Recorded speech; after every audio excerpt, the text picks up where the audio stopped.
¿cómo estás? Bienvenido. Gracias, bien, con ganas de hablar. Voy a presentarte un poquito, ¿vale? Antes de empezar, eres psicólogo, eres psicoterapeuta, además de formador de terapeutas, eres gestaltista con más de 40 años de experiencia, que seguro que ahora nos contarás también, y autor de eres autor de 7 libros, estás escribiendo un 8º y algunos de ellos son sexualidades y una psicoterapia espiritual. Y estás aquí porque nos interesaba mucho conocer tu experiencia en todo este campo y además también porque eres uno de los formadores de la formación en sexualidad consciente que estará en el Instituto Humanista. Sí. Y queríamos que nos contaras también qué harás en este módulo, qué van a aprender las personas en él. Así que tu propuesta es muy amplia por todos tus años de experiencia, pero cuéntanos un poco también en qué consiste la sexoterapia. A ver,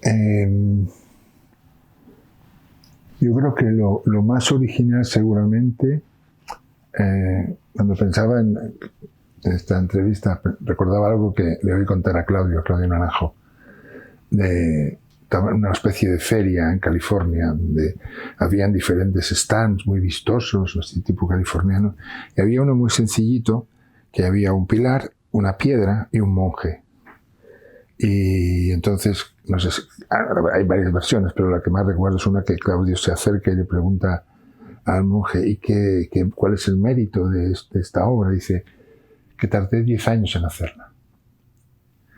Y yo creo que es algo así, es decir, este es el año 42 de una cosa que empezó siendo un taller de sexualidad, después se convirtió en curso de sexualidad, es decir, primero fue algo, durante muchos años, algo completamente vivencial, hasta que ya muchos años después una alumna me propuso, ¿y por qué no enseñas? ¿Por qué no lo traduces en algo que pudiera aprender otros terapeutas para aplicarlo, ¿no? No solamente a partir de la propia experiencia, que eso siempre estuvo, sino pues incluir teoría, incluir técnica, incluir estrategia, incluir revisión de casos, etc., ¿no? Y yo creo que el valor que tiene es, lo decía Juanjo Albert, que fue quien hizo el prólogo del libro de sexualidad, un gran terapeuta de Alicante que falleció hace poco, y él decía que un enfoque de la sexualidad, un taller de sexualidad que se ha mantenido durante 40 años como a la cabeza de los talleres de sexualidad gestálticos, pues algo debe tener, ¿no? Y yo creo que lo que tiene es un modelo coherente, es decir, yo he ido haciendo experiencia, he ido escuchando lo que decían los participantes de los talleres, los ayudantes del staff, y he ido moviendo piezas hasta que hace unos 10, 15 me quedé, digamos, con el formato actual, ¿no? Que es un modelo que yo le llamaría eneagramático, pero no por el eneagrama, sino porque es un modelo cuya forma geométrica es un eneágono, es decir, un polígono de 9 lados. ¿Qué quiere decir? Que es un modelo de sexualidad que considera que hay 9 aspectos fundamentales de la sexualidad. Y que dice, la hipótesis principal es que vivimos engañados. Vivimos engañados y engañadas respecto a que sea eso de la sexualidad. Y en el modelo y en el libro, y lo que pretendo hacer en el curso, es presentar digamos, de lo que decía el Quijote de Cervantes, ¿no? El desentuertos, ¿no? Como poder desengañar los engaños. Y esos engaños son 9. Bueno, son 9. Yo he podido establecer 9, no sé si hay más, ¿no?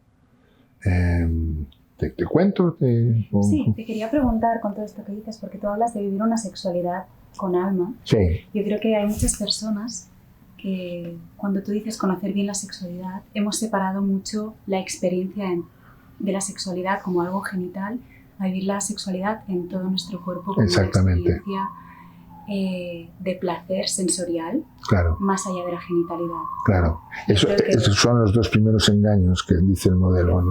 Sí. Creo que la religión católica, por una parte, y otras religiones monoteístas se han encargado de transmitir esa idea de que el cuerpo es pecado, de que la sexualidad es pecado, ¿no? Y de que tenemos una división entre lo que es cuerpo, espíritu, el bien, el mal, la eternidad, la espiritualidad, ¿no? Y tú, por ejemplo, tú lo que haces es como juntar estos 2 conceptos. Claro, de nuevo, ¿no? claro. Si nos cuentas un poquito. A ver, hay dos ramas en lo que dices. Uno, voy a los engaños, y otro el tema de la religión católica y las religiones y la división mente-cuerpo. Voy primero. El primero de los engaños que describe el modelo es el engaño de confundir relaciones sexuales con relaciones coitales. Decimos que tenemos relaciones sexuales cuando en realidad queremos decir que estamos teniendo relaciones coitales o genitocoitales. Y la primera cosa que yo digo es: la sexualidad no es la coitalidad. Hay otros niveles en la sexualidad que no pasan ni por el coito ni por lo genital. Y hablo de una cosa que llamo teoría del embudo, como un embudo de agua, imagínate, de líquido, en donde lo sexual es el líquido que hay dentro, no la estructura. No el continente, sino el contenido. Y que ese continente va de algo más pequeñito y más denso a algo más amplio y menos denso.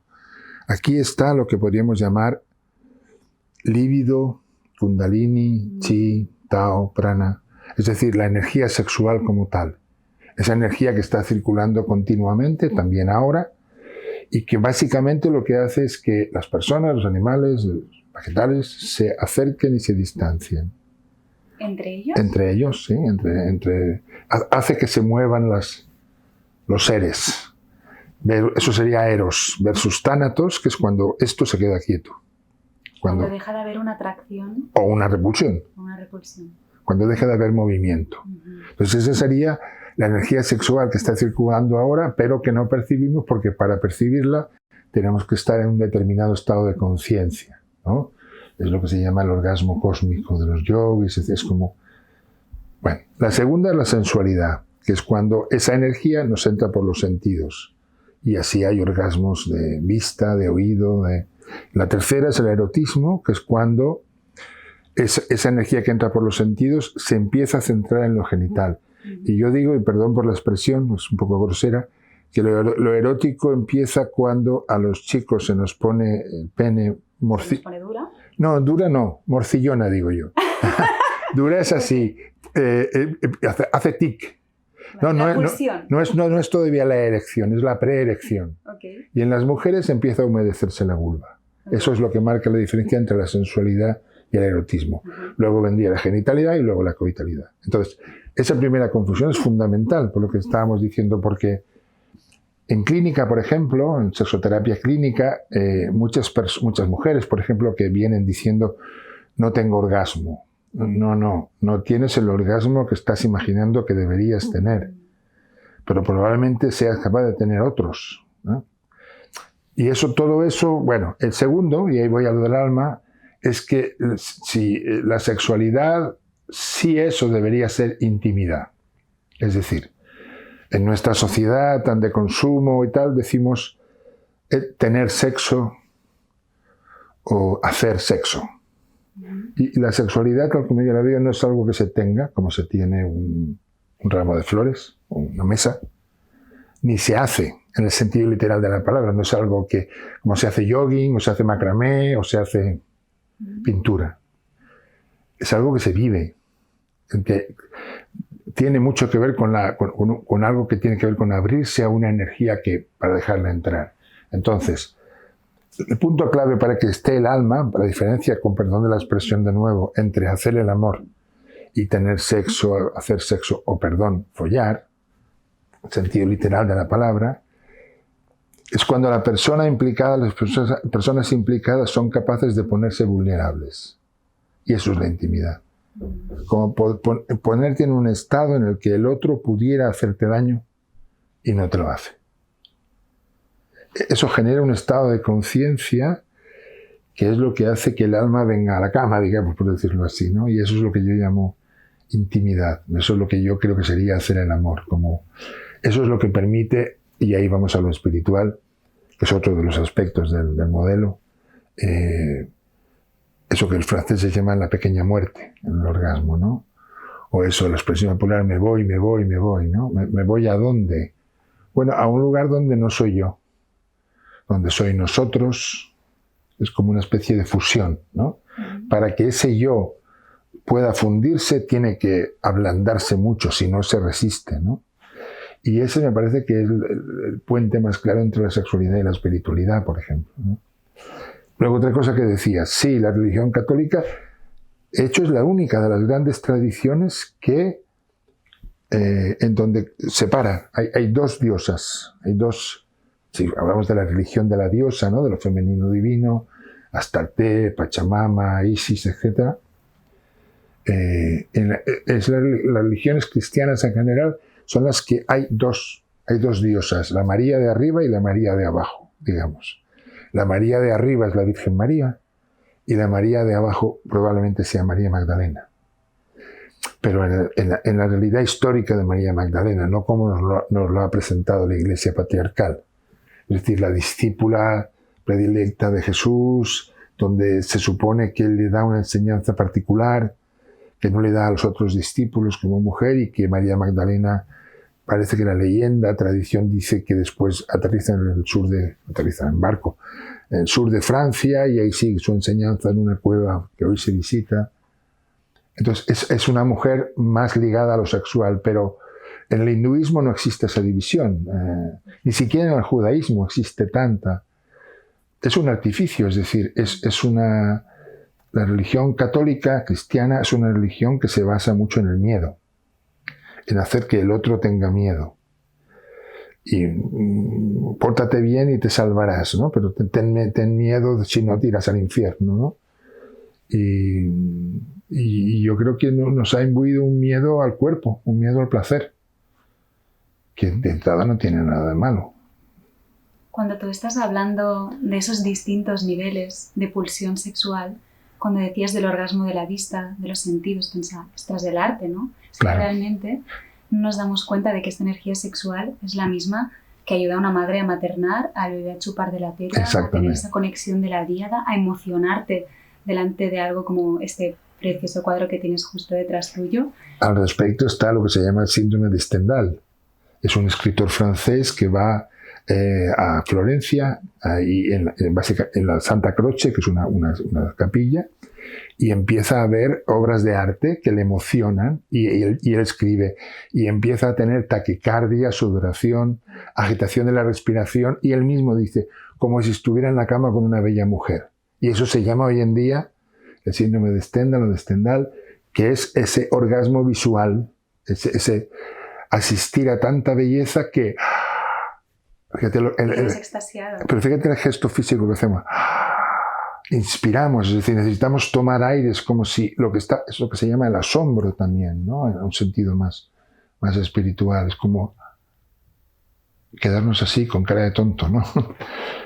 Claro, tía, es que tiene mucho sentido, y cuando te das cuenta de eso, porque hay muchas personas que rechazan el hecho de moverse por ese deseo, por esa atracción, como si, no sé si es como parte de esta influencia del catolicismo también.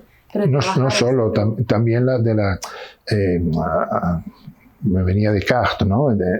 Descartes, pienso luego existo. Es decir, a partir del siglo XVIII en toda Europa, sobre todo, y los derivados europeos por la colonización, como Estados Unidos, Australia, se impone una civilización que la dictadura de la razón.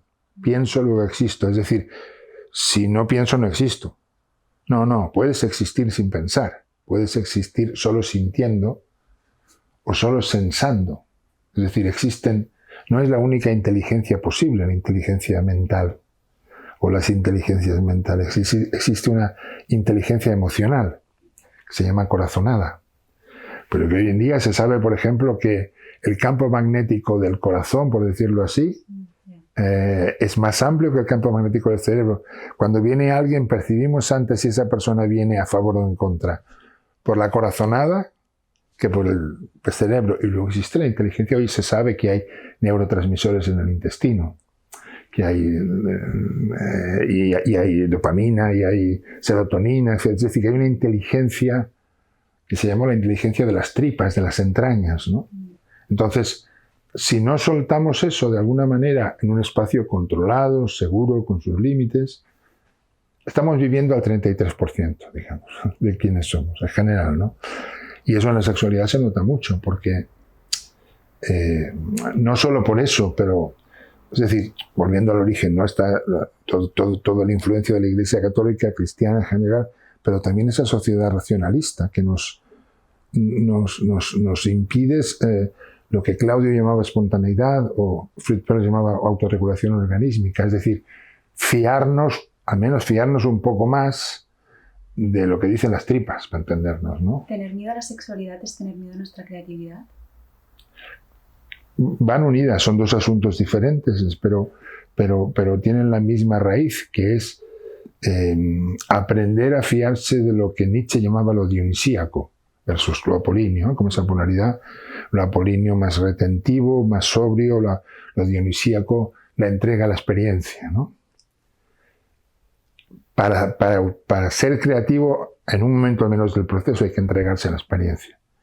Hay que volverse loco, hay que dejar de controlar, porque si no, no entras en contacto con ese mundo que se puede llamar de muchas maneras, ¿no? Jung le llamó inconsciente colectivo, hay muchas maneras de llamarlo, pero no te alimentas de lo que no eres tú. Por lo tanto, te ves muy reducida tu creatividad, porque solo con lo que cada quien somos da para poquito, ¿no? Totalmente. Cuando hablabas antes de este espacio de vulnerabilidad que se da cuando estás con otra persona, vamos a decir, haciendo el amor. Sí. ¿Cómo se consigue llegar en este punto en el que, de alguna forma, el estar en contacto con otra persona en presencia se vuelve un espacio terapéutico de apertura? ¿Y qué cosas nos bloquean o nos separan de vivirlo de esta forma? A ver, varias cosas nos bloquean, nos separan a varios niveles. Una, yo insisto mucho en que no olvidemos lo social, cultural, político. Es decir, vivimos en una sociedad que nos manda superficializarnos, consumir en lugar de consumar. Es decir, la felicidad consiste en tener. Y cuando tengo, siento satisfacción. Bueno, eso es una manera de vivir muy superficial, porque la felicidad puede consistir en ser. Entonces, claro, la sociedad nos dice, no, ten sexo, haz sexo. Es decir, convierte la sexualidad en un producto, en otro producto más que compras o no compras, tienes o no tienes, ¿no? Primera dificultad, el entorno. La segunda, otro elemento del modelo es la biografía, el pasado. Es decir, la idea es que no podemos acceder al placer si en la biografía hay dolor. Técnicamente hablando, disforia, que es un término técnico que agrupa todos los sentimientos chungos. Dolor, tristeza, asco, rabia, parálisis, abuso. Entonces, otra propuesta del modelo es que eso es detectable y limpiable. Cuanto más limpias, el abuso, el trauma, lo que te duele, lo que te pesa, más en el presente puedes acceder al placer. Por lo tanto, como vivimos en una sociedad neurótica, la mayoría de las personas tenemos cosas que limpiar de la biografía. Entonces, eso nos limita al placer, ¿no?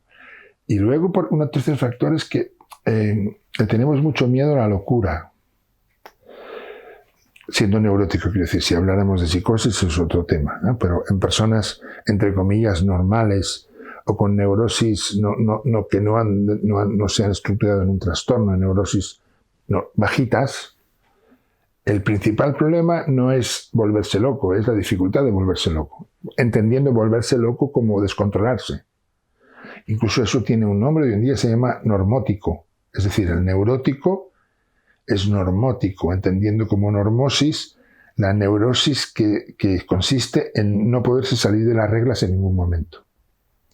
Entonces, en la cama, para entendernos, aunque la sexualidad, por supuesto, no es solo la cama, pero que es el momento como poder soltarse no solamente en la vulnerabilidad, sino en el grito, en el gemido, en el juego, en la risa, en yo sé, lo imprevisto, no sé qué, no sé cuántos. Eso es como que imagináramos unos ojos que están mirando y te están diciendo no, como entonces mientras no entras, la gente que hace terapia, para entendernos, lo tiene más fácil que la gente que no hace terapia.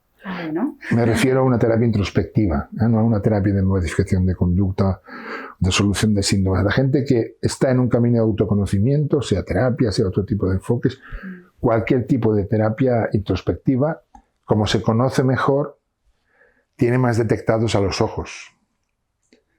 Entonces, sabe cómo manejarse cuando aparecen, porque aparecen.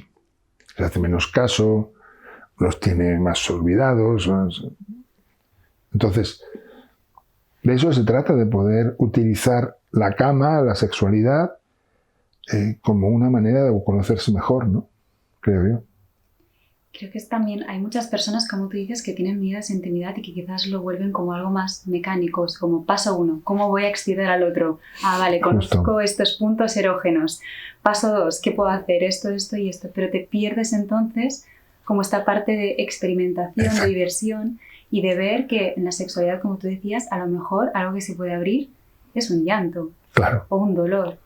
Y si tú le tienes miedo a eso, claro, tú mismo o el otro, a lo mejor lo que va a pasar es que se va a cortar la experiencia, ¿no? Pero cuando estás con alguien también que es flexible, que se puede empapar de eso y no va a huir de eso y te puede acompañar, se puede transformar en algo regenerador, llámalo sanador, ¿no? Cierto. Y es un espacio de experimentación muy bonito. Sí, claro.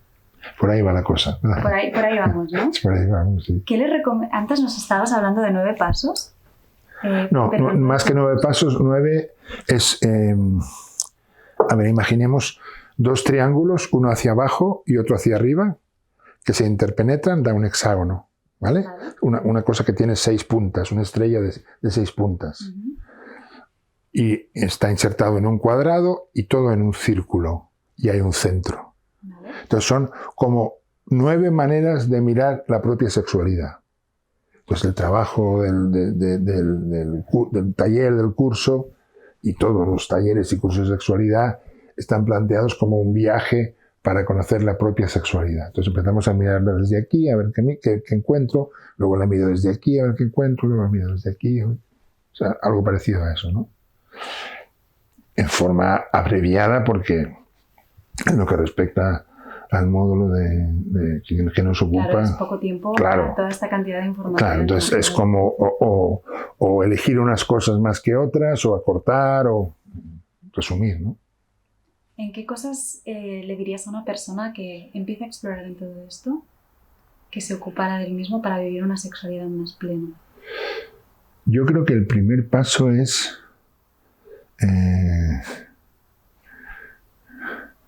mudo, quieto, solo, quieta, sola. Es decir, el primer paso es ninguno, es 0. Es pararse, quedarse quieto, quieta, cerrar los ojos y mirar adentro.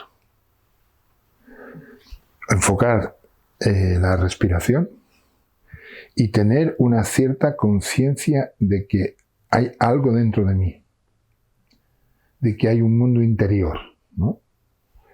Y dejarse sentirlo. Mudo digo porque cuando hablamos es un paso, perdemos esa conexión. La manera más fácil de conectarse con ese centro, digámoslo así, de uno misma, es estarse quieto, estarse callado y estar solo. Y de ahí poder mantener el centro, el contacto conmigo, cuando no estoy sola, y cuando esa soledad, ese contacto implica no solamente el hablar, sino implica la sexualidad, o implica el movimiento, implica el baile, como poder desarrollar una autoconciencia en todas las facetas posibles de la vida. Para mí este es el asunto fundamental. Lo demás es algo como adjetivo, secundario, pero el asunto sustancial es, creo, aprender a sentirse a uno mismo, una misma. El otro día estaba escuchando una conferencia y le preguntaron a la chica, creo que se llamaba Nieves Villena, que es economista, y decían, ¿cuál es la clave de la abundancia?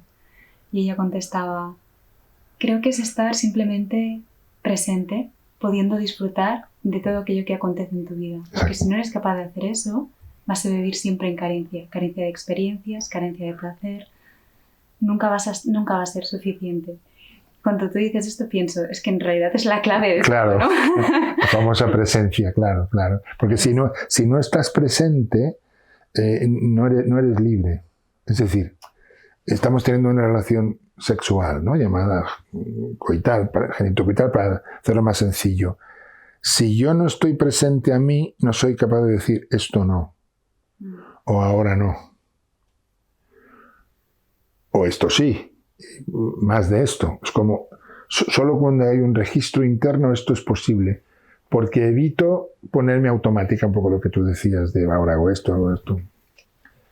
Yo recuerdo una alumna de un taller en Madrid que decía, yo lo que hago es cuando empezamos lo que se llaman preliminares, voy rapidito a follarme al tío, con perdón de la expresión, porque así evito sentir. Claro. Lo que me da miedo es esa incertidumbre, ese no saber, ese poderme salir del programa, ese improvisar, ese presencia, ese estar, ¿no? Hay miedo a la cucharita después también a veces. Claro, claro. Porque en la cucharita no hay técnica. Y es lo que antes decíamos, ¿no? Que como la sexualidad, entre otras muchas cosas, se ha hipertecnificado, cuando no tengo tarea que hacer o técnica, que simplemente se trata de estar, aflora más la incertidumbre y la vulnerabilidad. Y normalmente no nos enseñan a qué hacer con la vulnerabilidad. No nos enseñan cómo sostener la vulnerabilidad. Nos enseñan otras cosas, pero esa no. Entonces, eso nos suele dar miedo. Por eso lo evitamos o lo huimos. La cucharita, por ejemplo, ¿no? Entendido como un espacio abierto. En el que eres sostenido y sostienes, ¿no? Claro. Si sabes dejarte sostener. Que no si sabes sostener, claro. En tus años de experiencia, en todas las personas que has podido acompañar, ¿cuáles han sido esos cambios que has visto en ellas y en ellos? Al explorar en su intimidad, en su sexualidad. Pues hay un cambio social muy significativo, porque estamos hablando, claro, yo empecé esto en el año 81, más de 40 años atrás, ¿no? Y lo que decían los hombres y las mujeres en los talleres de sexualidad o en los cursos ha cambiado. Aquello que más les dolía a los hombres era no puedo desear a la mujer que amo o amar a la mujer que deseo. Pongo el caso heterosexual simplemente por claridad, ¿eh? Las mujeres solían decir, he vendido sexo a cambio de amor. Eso ha cambiado. En los últimos, no sé decir bien, pero 10 años supongamos, hay más mujeres que dicen lo que antes decían los hombres y hay más hombres que antes. No entiendo yo no puedo amar a la mujer que... O amo o deseo, porque para desear a una mujer la tengo que poner como objeto. Si la amo, si la considero persona, me baja la excitación. Y esto es lo que suele suceder en las parejas monógamas, cuando además de la costumbre, la rutina, empieza a suceder que cuando a nivel de chakras es muy difícil sostener abierto Muladhara, que es el primero de los chakras, el chakra raíz, Swadhisthana, que es el segundo, que es lo que se llama el chakra de la sexualidad, y Anahata, que es el cuarto chakra, chakra del corazón. Sentir esa energía kundalínica aquí y aquí a la vez es muy difícil. ¿Es muy difícil encontrar a alguien con quien sentir esto o sentir...? Ambas cosas. Es muy difícil sentirlo tú o la persona que... Y es muy difícil encontrar a alguien con quien sentir esto. Pero esto era una queja, digamos, de los hombres clásica, que ahora también la hacen las mujeres. ¿Qué crees que ha cambiado? Bueno, ha cambiado la sociedad y ha cambiado el hecho de que las mujeres ya hace tiempo que van dejando de ser objetos y son sujetos. Y los hombres, al contrario, creo que son cada vez, o sea, se atreven cada vez más a tomar el lugar de objeto, de un sujeto, mujer u otro hombre o como fuera, ¿no? Esto por una parte, pero yendo a tu pregunta, por ejemplo, algo muy clásico, otro de los aspectos de este modelo de la sexualidad que vemos en el curso, etcétera, es lo que se llama lo edípico. Es decir, el engaño es, yo digo, en esta cama somos 6, querido, querida. ¿Yo y mis cosas familiares? No, mis dos padres, tus dos padres, tú y yo. Vale. Entonces, tener en cuenta eso explica Es decir, tener en cuenta los vínculos con papá y mamá, el tipo de vínculo, tiene mucho que ver con el tipo de vínculo que estableces en la actualidad con hombres y mujeres. Hay un concepto, por ejemplo, que es uno de los conceptos recientes que he ido incorporando, que yo le llamo pregnancia libidinal. Es decir, tal como hemos sido tal como hemos sido tratados, nos creemos que eso es amar. Si yo tuve un padre que me maltrataba, buscaré hombres maltratadores, por decirlo muy simple. Si yo tuve una mamá que me abandonara, buscaré mujeres que me abandonen, porque entendí en su día que amar es abandonar o que amar es maltratar. Entonces, en el curso hacemos un trabajo al respecto de eso, y algo que me llama mucho la atención siempre es lo que dicen las personas después de este trabajo, que es uno de los puntos finales del módulo, es decir, se beneficia del efecto acumulativo de los trabajos previos, es casi al final del taller, ¿no?, del curso. Pero es cómo me ha servido para darme cuenta precisamente de esto, de cuánto y cómo mis relaciones actuales con hombres o con mujeres tienen que ver con papá y mamá. Este es uno de los cambios fundamentales.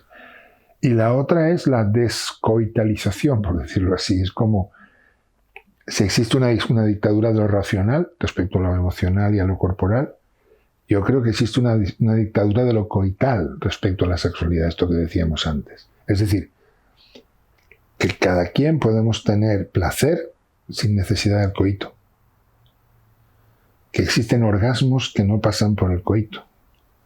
Y sobre todo dos. Uno es lo que se llama este orgasmo cósmico, es decir, esta sensación de pertenecer a un todo, de estar fundido con un todo de un modo muy placentero, esta sensación de fusión cósmica, digámoslo así. Y otro es lo que yo le llamo el orgasmo reichiano, que es cuando el cuerpo empieza a vibrar con todos los segmentos o chakras, ¿no? Como dejar que el cuerpo se entregue a una vibración total, ¿no? Es como una liberación de tensión. Exactamente, que asusta, muy importante saber esto. Es decir, al principio te vas a asustar porque está pasando por dentro de ti, digamos, algo que no controlas, pero solo si te dejas no controlar, aquello se convierte en algo placentero, muy placentero, tan placentero como un orgasmo genital. Y no hay erección, es otra historia. Cuando estabas hablando antes de la sexualidad en la pareja, pensaba algo que yo tengo muy presente últimamente. Hace poquito hice una entrevista a una chica que se llama Lidia Manot, tiene un proyecto que se llama Open Mandarina, donde habla sobre no monogamia ética y poliamor, ¿no? Y creo que es algo que está muy sobre la mesa, es decir, tenemos una sociedad en la que el modelo más instaurado es la monogamia, ¿no? ¿Qué pasa cuando después de muchos años de compartir, o sea, cómo cuidar esa sexualidad y esa relación emocional con esa persona para que se siga nutriendo con los años? ¿O hay un momento en que eso se despolariza, digamos, esa atracción, ese deseo, es algo inevitable? De nuevo, yo creo que vivimos en una sociedad que tiene prisa. Fast, ¿no? La sociedad fast, ¿no? Entonces, todo se nos dice que sucede de manera muy rápida. Entonces, las relaciones duran mucho menos ahora que lo que duraban hace 50 años. Y hay el peso de lo político, evidentemente, y la libertad que hay ahora que no estaba entonces, bla, bla. Pero también hay una cosa de que nos hemos hecho muy flojos, creo yo. Aguantamos poco. En situaciones que pueden generarnos un conflicto. Exactamente. Yeah. En lugar de sostener el conflicto, y si no pedir ayuda para sostenerlo, me voy. Eso es lo que en clínica se llama acting. Es decir, sustituir una expresión emocional por una acción. En lugar de decirte, permiso, me aburre nuestra relación, me busco a otra. Entonces, yo creo que todas las relaciones humanas son conflictivas. Si no lo son, algo malo está pasando. Y digo que se trata de aprender a sostener los conflictos y dejar que el amor evolucione, que el sexo evolucione, que la atracción evolucione hasta que digamos, bueno, pues hasta aquí, y entonces me voy, nos vamos, lo que fuera, pero creo que solo el tiempo permite una especie de maduración de la relación o incluso de la sexualidad, que en relaciones que se llevan ahora de 2-3 años, difícil. Y hay crisis clásicas, hay las crisis de los 10 años, por ejemplo, ¿no? Es decir, una pareja que lleva 10 años junta, sobre todo si han tenido hijos, pero aunque no también, sí o sí tiene que, por decirlo a lo bruto, ir a terapia. Es decir, tiene que replantearse cómo estamos, qué hacemos para que esto no se muera. Y hay muchas alternativas, ¿no? Asistir juntos a cursos de sexualidad, de tantra, de masaje, reordenar la agenda para que la pareja no se la coma la familia. Súper importante. Claro. Dar espacios para esto es nuestro momento íntimo y de sexualidad. Exactamente. Y entender muy bien que eso es salud. Es decir, que si la pareja no hace eso, va a ir mal. El placer se va a perder, pero también la intimidad. Es decir, el otro se convierte en una especie de compañero de piso, compañero de casa, ¿no? Pero no es aquella mujer o aquel hombre de quien yo me enamoré. Deja de ser esa persona. Entendiendo que el amor después de 10 años es bastante diferente del amor el primer año. Es decir, que, bueno... Es un amor más maduro, es distinto. Es distinto. Entonces, eso distinto, hay que ver cada quien y a cada momento si esto es lo que yo quiero para mí o no. Si es lo que yo quiero para mí, sigo con eso y voy viendo que... A mí me emocionan mucho, por ejemplo, parejas de ancianos que llevan 50 años juntos.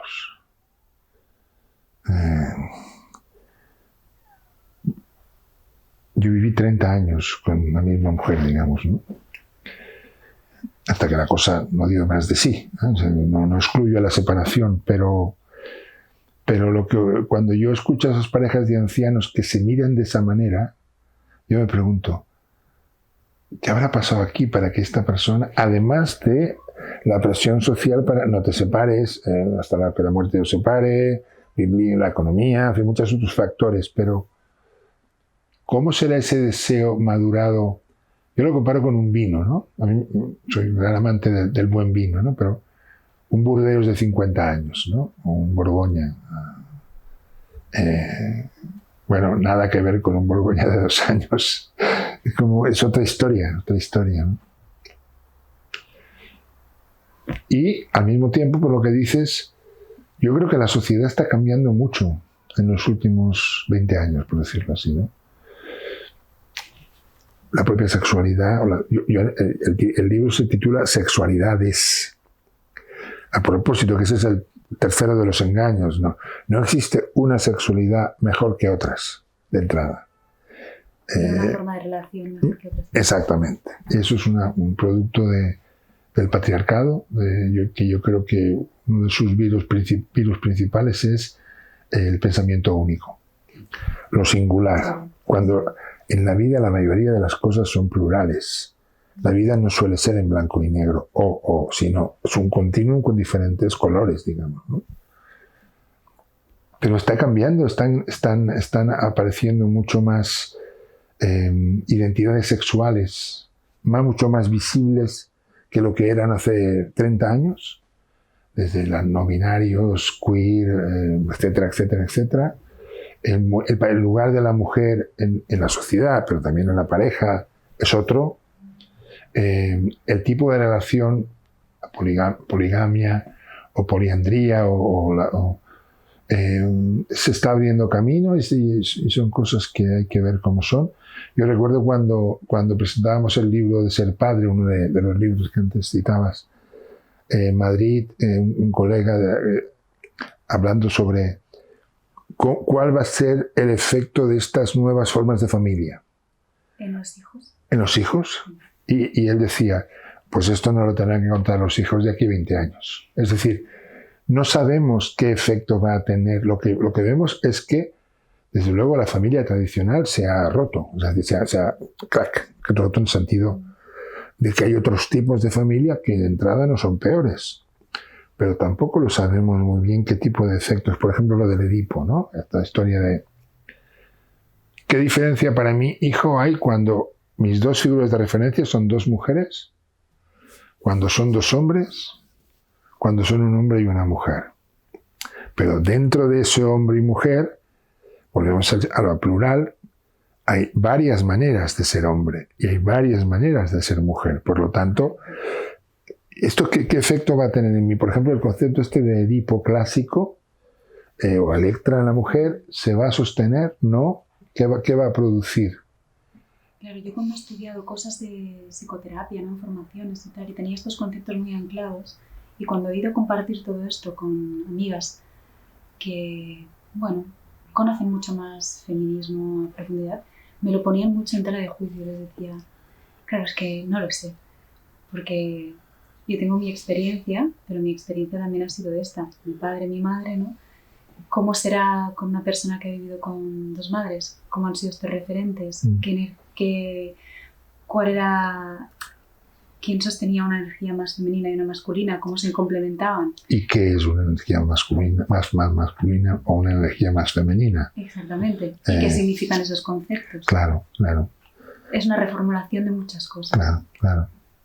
A ese respecto, a mí un alumno me pidió hace muchos años, dice, Alberto, tú que eres un tipo curioso, ¿por qué no investigas si existe alguna otra manera de llamar a lo femenino y a lo masculino que no tenga tanta carga ideológica como tiene hoy en día? Ostras, ¿no? Pues me parece muy buena idea. Sí, la seguí.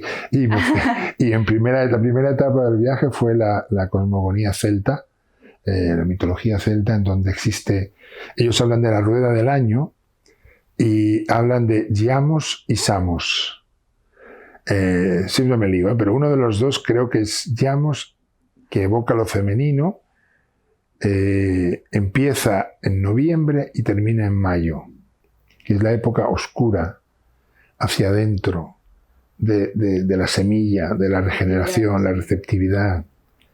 Y está Samos, creo que, si no es que lo digo al revés, que empieza en mayo hasta noviembre, que es la época luminosa, hacia afuera, expansiva, análoga a lo masculino. Por lo tanto, habría un movimiento, digamos, hacia adentro y un movimiento hacia afuera, sin nombrar lo masculino y femenino. Y mi última formulación es lo que yo llamo actitud María y actitud Teseo. Explico. ¿Actitud? María y actitud Teseo. Teseo como el héroe del Minotauro. Explico brevemente. Actitud María, ¿por qué?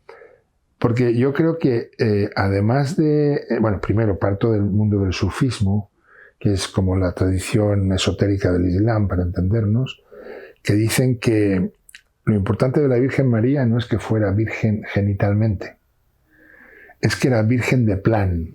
Es decir, que fue alguien que, frente al encuentro con Gabriel, en este caso, con el misterio, con lo espiritual, se abrió a una posición de no mando yo, mandas tú.